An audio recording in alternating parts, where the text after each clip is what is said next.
morning, everybody. I'm Ashley Rooney from the Lexington Remembers World War II Committee. And today we are interviewing a survivor from World War II. Her name is Tuulikki. She lived in Finland for years and then came here to Lexington, where she lived here for over 40 years. Before we get started, I thought we would talk a little bit about the history of Finland because it's a bit confusing during World War II. Finland is often ranked #1 for being the happiest country in the world, as the Finns have high incomes, health care for all, and a top educational system. On the other hand, they've had their problems, as we all have. Originally, it was a Grand Duchy of Russia until 1917, when it became independent. In October 1939, the Soviet Union demanded military bases on Finnish soil, but the Finns refused. This caused the Soviet Union to start a military invasion against Finland on 30 November 1939. The Finns were able to defend their country for about 3.5 months. The Winter War, as it was known, ended in March 1940 with the Moscow Peace Treaty, in which Finland lost the Karelian Isthmus to the Soviet Union. Russia was expelled from the League of Nations because of its illegal attack, and Finland received lots of international goodwill and material help from many countries during that war. After the Winter War, the Finnish army was exhausted and needed recovery and support as soon as possible. But the British declined to help. In October 1940, Nazi Germany offered weapon deals to Finland if the Finnish government would allow German troops to travel through Finland to occupied Norway. Finland accepted. Weapon deals were made, and military cooperation began in December 1940. In the Tehran Conference of 1942, the leaders of the Allies agreed that Finland was fighting a separate war against the Soviet Union, and that in no way was it hostile to the Western Allies.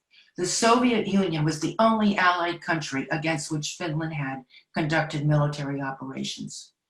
During, in, and between the wars, approximately 80,000 Finnish war children were evacuated.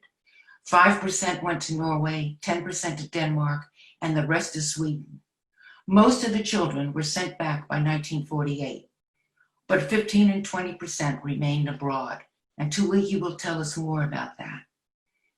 Finland managed to defend its democracy contrary to most other countries within the Soviet sphere of influence, and suffered comparably limited losses in terms of civilian lives and property. After the war, it had to pay large reparations and resettle an eighth of its population, having lost an eighth of its territory. Its role in the Second World War was in many ways strange. It had signed the Anti-Comintern Pact, which made Finland an ally with Germany in the war against the Soviet Union. But unlike all other Axis states, Finland never signed the Tripartite Pact. Finland was never an Axis nation. Now I'm going to turn to Tuulikki. There was one thing, I think, that Finland was independent since 1917.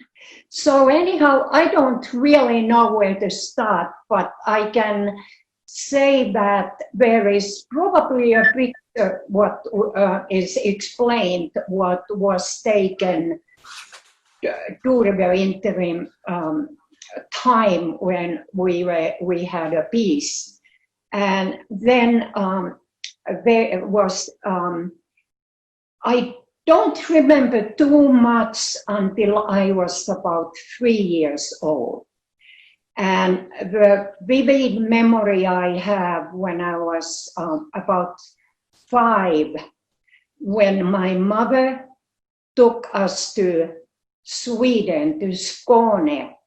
She was bilingual, and she was able to help and place the children into families.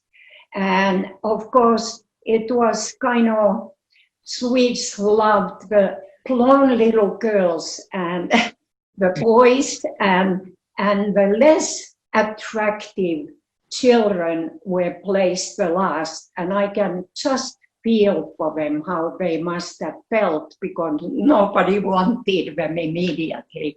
Oh dear. Of course, My mother had a hard time because I was with her all the time and everybody wanted to have me. Anyhow, so we came back maybe a year later, and we were placed to country because there was very, very heavy bombing in Helsinki because Russia really wanted to put Finland on their knees, literally. We only had like 25 planes and they came with 400 over Helsinki. So I was there for a short time and I distinctly remember how we had to go to the bomb cellar. I don't remember too much about it, but I have never forgotten the sound of the sirens and the smell of the damp bomb cellar with damp concrete, what still bothers me if I smell it anyway. So that's my memory of that. Was that in your house or was it a shelter that you went to? Every single house in Helsinki had a bomb shelter. We were able to shelter every single citizen, either to the common shelters in Helsinki or the private in the homes. We have been building them since Russia had been a threat to us so long time. So, but I was lucky to spend time in country, and one I do remember how frightened I was of the Russian prisoners who were working at the field in country because our men were all in fighting in until 1945. When the war was over. So, and I do remember some of the children who were Karelians, and there was little bit about animosity towards them because we did have to find a home for 350,000 plus Karelians. The Karelians are who now? Explain that again. We had to find house for the Karelians who left Karelia because Russia took Karelia over. We lost Karelia.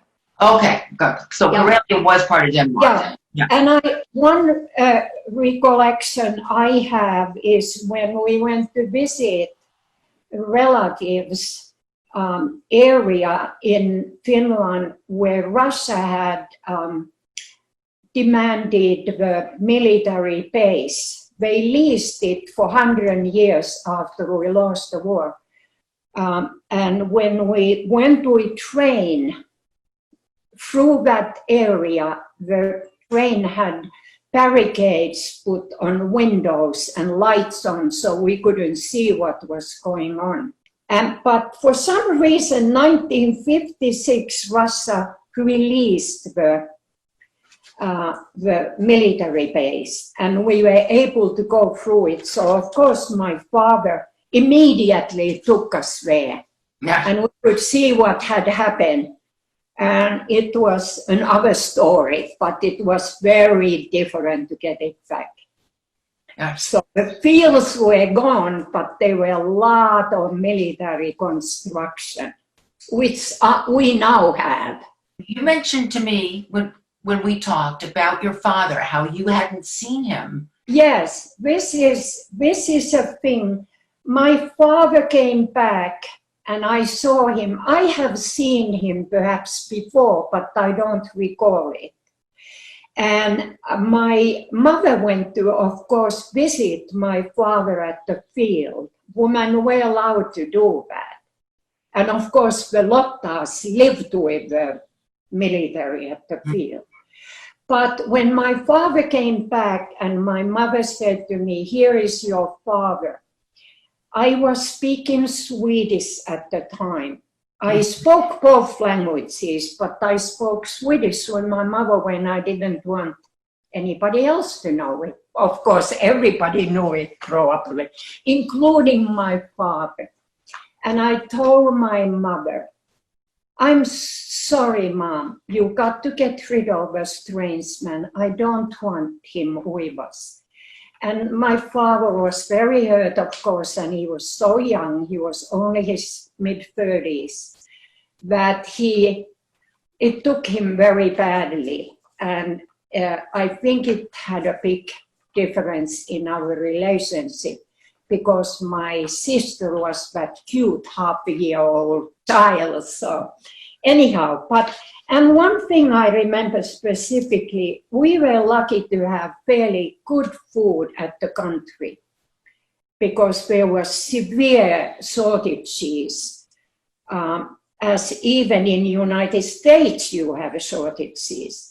But we have severe shortages, but we always had food at the country. But we didn't have wheat, and we only have rye, what was of course very beneficial for our health.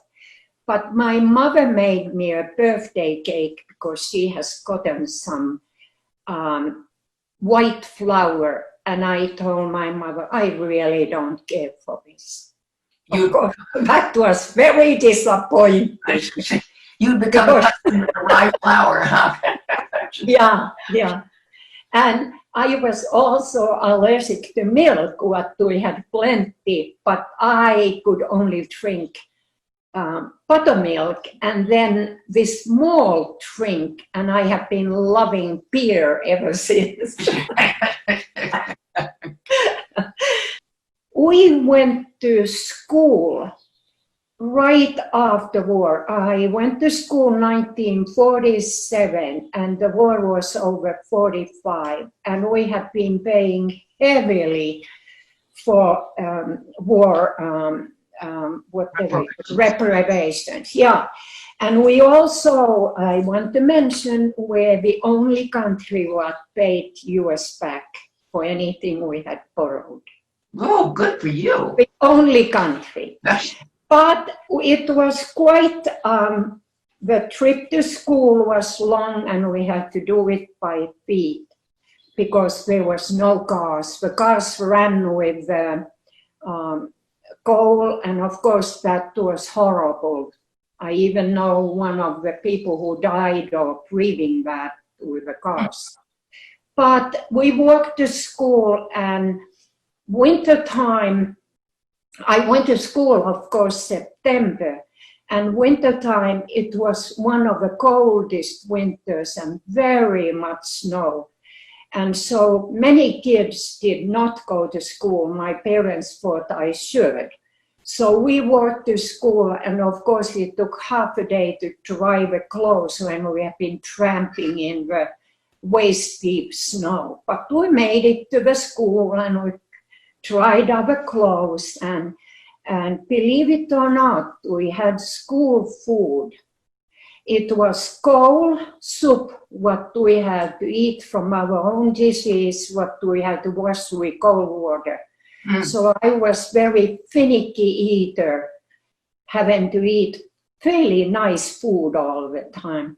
And of course, I asked my parents if I could be able to not to eat the food like many of my friends. I lived in fairly poor area, and my parents said, no, it is food and you eat with the rest of the children. So I used to fill my cheeks with the skin, these pieces of meat, because it wasn't the best kind of meat, like pea soup had hair from the pig skin. No. So I asked to be able to go to the outside house, and I just threw it out. I had my own way, but they watched that you emptied your dish. Yeah. Which I thought was very good. American children made care packages what were sent to children in Finland. And I specifically remember my husband doing them in Lexington in his class. And I received one, and it had soap, and it had toothpaste, and it had toy, some sort of a game what I had no idea what to do with, but I was happy to get it, and chewing gum. But we had a lady in my area what was handing American, we called huppa gum, but I understood it was hapa gum. And she gave it to us for little favors. Oh. So I was able to have gum. Gosh.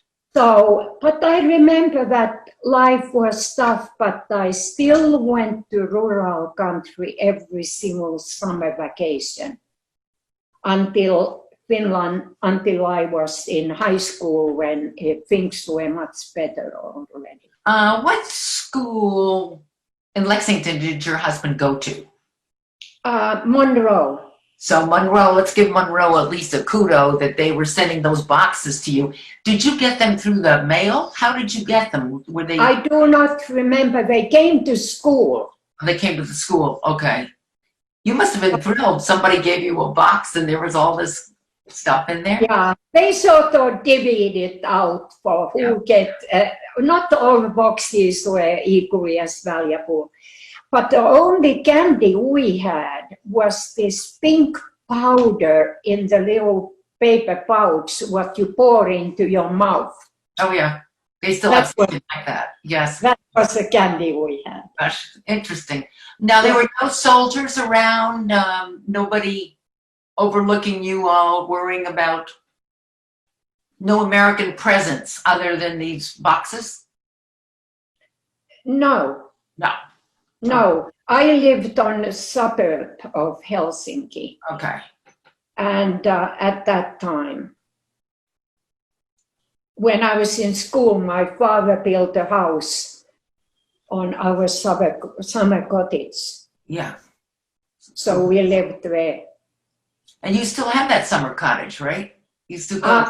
That was torn down, and my sister, after my mother died, we divided, and I gave my sister a piece of land.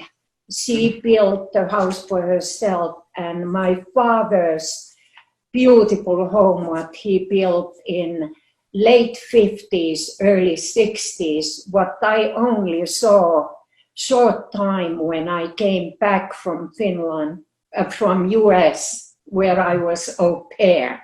So I came back, I saw it short time, and after my mother died, we sold that house. Okay. And so, and that was a lovely house because my father died at 56 and he was height of his career. He built luxury homes. Oh, just like here. So, but then mother lived several years afterwards. But also died young. They both died of lung cancer. Oh, all that coal. Due to the asbestos. Where did they get the asbestos? They were, the pipes were insulated against the coal with, in cellar with asbestos. Oh boy. Yeah. Yeah, okay. Yeah. And my father was at the construction sites. He built luxury homes in Helsinki. Mm-hmm. So he was at the construction site all the time and got the asbestos. Yeah, but it was really fun. I have a fun story since it leads to another. When I was in high school, I loved to go to visit my father, where he was building these luxury homes, and he had his own cook who cooked beautiful meals for him. So I always went to visit him, and then I could have coffee and beautiful pastries. But things were pretty good in Finland already in 50s and 60s. Yeah. Even in my household, my parents often talked about the time of the war. Did your parents go back in that, or were they just moving forward? I was able to, when they had parties, I was able to eardrop. I was supposed to be sleeping. Right. And I heard stories what were so bad that I cannot talk about them. Because my father was an officer, and the schools talked the young boys to go to fight. And you can imagine what happened if they started deserting at the middle of field fight. So you can see, you can understand what was going.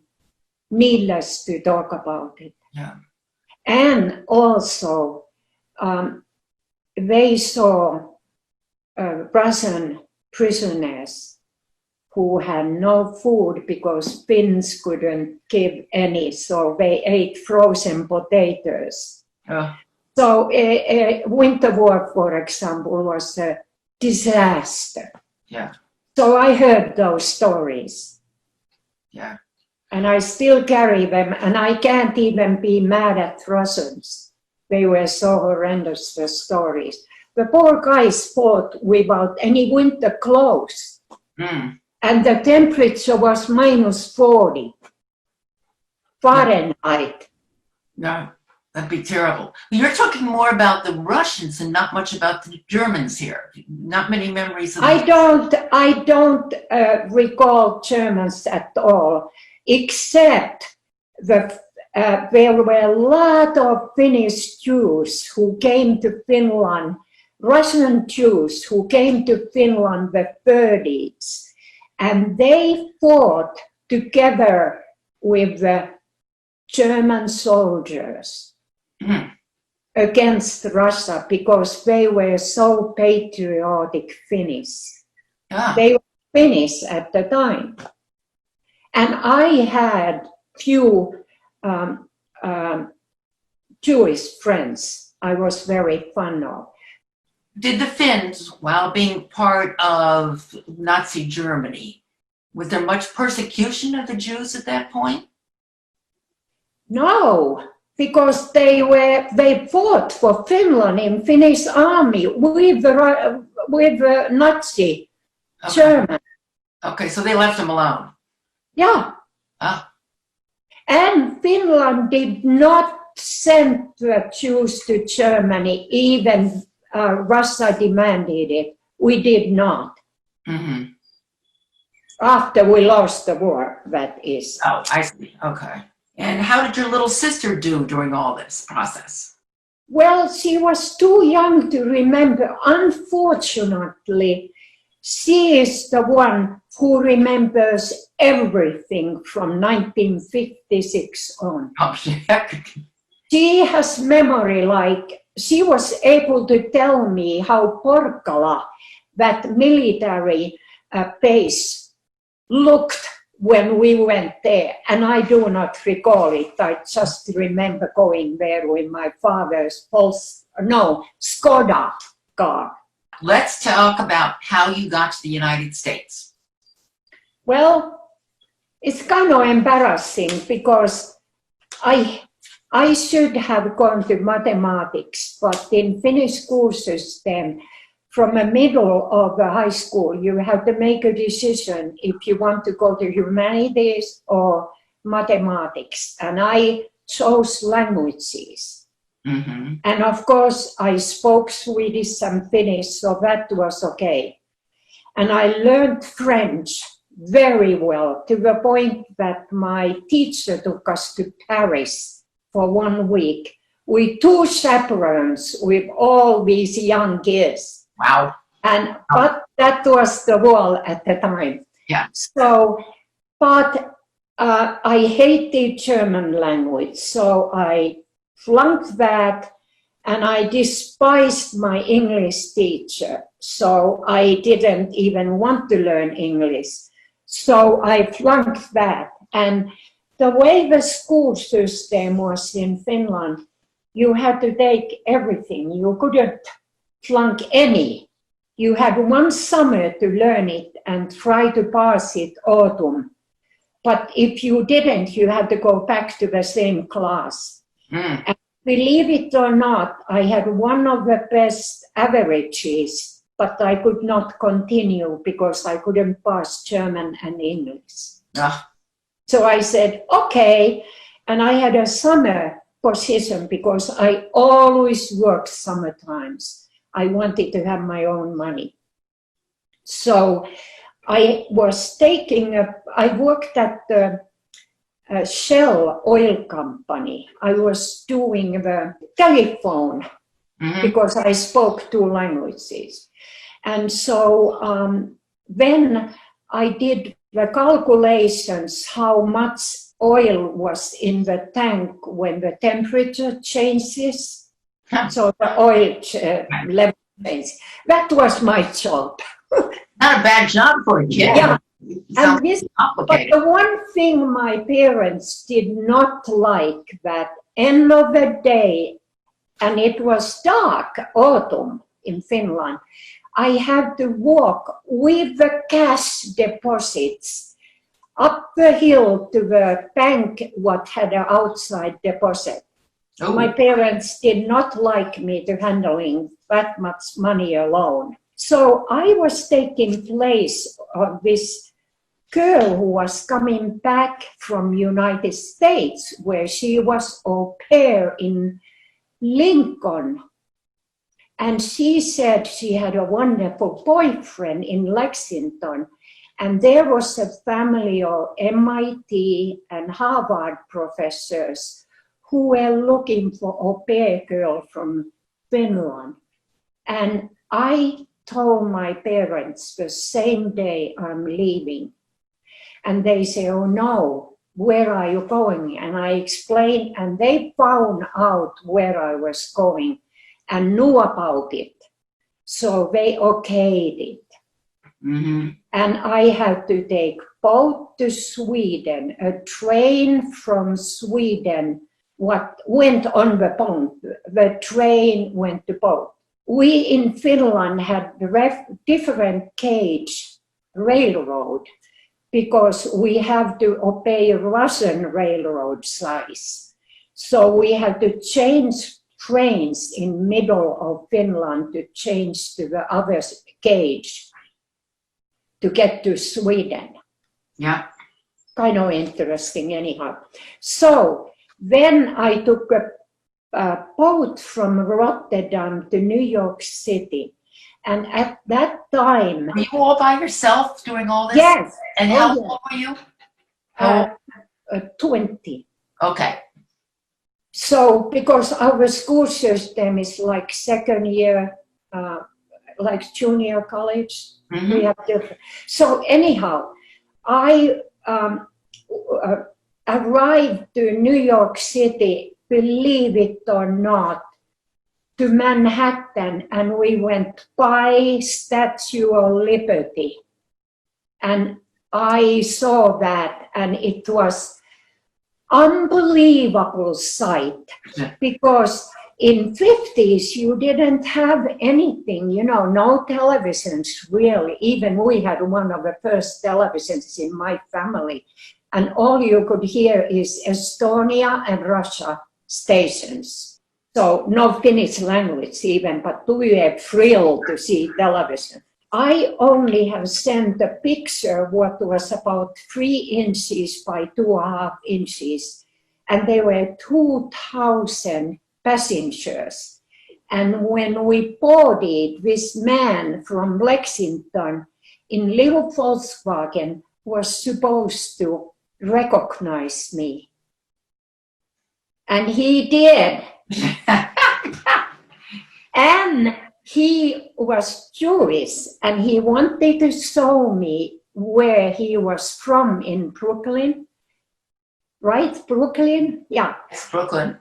And he took me to and I saw all the acidic Jews, and I was totally culture shocked by them. Totally. Yeah. I didn't know anything about them. And I expected that that's what they looked in Lexington. So anyhow, my first meal was Chinese food, which of course I could not eat at all. So then I arrived 12 o'clock night to Lexington. The boat arrived 5. And so the next morning, I got a phone call from this young man in Lexington, and he took me to the party in Harvard Square in Rolls-Royce, antique Rolls-Royce, with several Scandinavian girls. And that's when I saw my first slum. Right corner of the Lamont Library, there was a string of sort of old wooden buildings owned by Bertha Collins, who was the biggest property owner and they were horrible shape. And these Harvard students lived there, and they had a party. So what a culture shock. I knew about Harvard University, but I didn't expect that there were slums next to it. Yes. I ended up living my first month of my marriage in that slum apartment. But I learned very quickly because I visited Lexington at my husband-to-be family, and they were exactly like my family in Finland, so I felt extremely cozy. And then I met the Finnish family in Lexington, the Lindells, who became a total help for me because I could speak Finnish every week with her. I visited her every week. And my family was quite lovely. They were just a little bit older than me, and they had 2 young children who I took care of. Tell about how you met the young child many years later. Oh, that is interesting. I was married, of course, and it was many, many years later because she was free when I left. And she was young adult studying student, and she was helping catering, and I went to this fancy party, catered party in Boston, and this blonde, blue-eyed girl came to me and looked at me and said that, "Do you mind if I ask you a question?" I said, "Of course not." And she said, "Are you Tuulikki Valaja?" And I said, "Yes." And I kept teary eyes. I said, "You are Annie." She was the little girl you took care of. I wouldn't have recognized her, but she would have been the only one who would know I was Tuulikki Valaja. I was friendly with her mother because she lived in Lexington after I moved to Lexington. Right. We already lived in Lexington then when I met her. So, but I have never seen a picture of her as an adult. Gone full circle all the way around. Yeah. And her brother, who was very asthmatic, I had a hard time taking care of him because he was so sickly, became a lawyer and lives in, I believe, in Wellesley, but I have not seen him. Yeah. Your story is a wonderful story of somebody who went through the war, even though you didn't have the most horrendous of experiences. No, I did. And you remembered those bombs and the smell of the shelter. It must have been awful as a little kid. How very terrifying. And of course, my relationship with my father never became good until I came back as au pair. And my father was already very sick. He has had one of his lungs removed, and he was home. And he was very sweet to me. And he was very lucky. He was alive when we got married. And he was brought from hospital to our house in Marianiemi, where we lived, in the house my father built. We had the wedding reception there. And my father was lying in back room in the bed, hospital bed. He couldn't walk or anything anymore. And he did meet my husband, and he told my husband, he was very funny man, even he was dying, he was funny. He said, "Oh, I lift my hat for you that you dare to take that daughter of mine."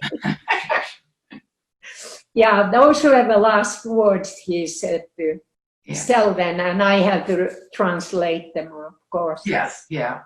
No, those are nice words. When we left, it was very sad. I hugged my father goodbye, and it was really only second time I hugged him.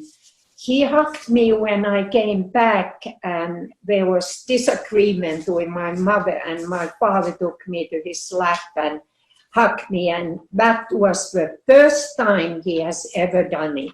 Oh, really? Yeah, and I was 21 years old. Just beginning to wrap up, is there anything momentous you can say? I mean, you've gone through quite a life. I mean, I've lived in America all my life, so it's a totally different world. Of course, it has been really hard because I got married 63. There were no jet planes to Finland, or it was really hard because I missed my family terribly.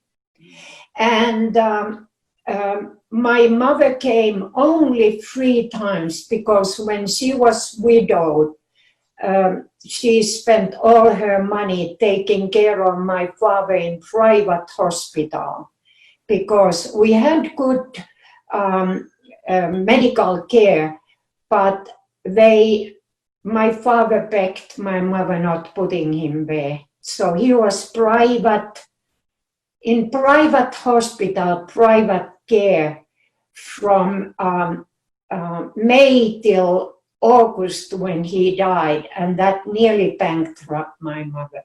Mm-hmm. It was very expensive. So she couldn't come to visit me, and she only came twice when I took the children twice to Finland to see her. And she came twice and she spent a month with me, what was wonderful. But the rest of the time I missed every wedding, every christening, every this, and I had 33 cousins. Mm-hmm. So here I was in family what only had 4 children who I saw rarely because they didn't live near us. Ah, yeah. So it did change my life, and it changes my life now because when my husband is dead and my family is spread out, I am sort of in between England, Finland, and United States. So I try to travel amongst the countries, and of course I have another hardship now.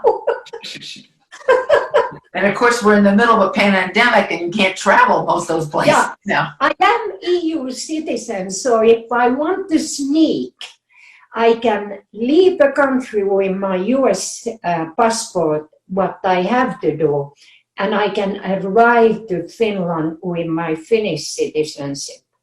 Oh, just switch passports. I thought that only happened on TV shows. Well, no, I have 2 of them. Yeah. Well, Tuulikki, I thank you so much for speaking today.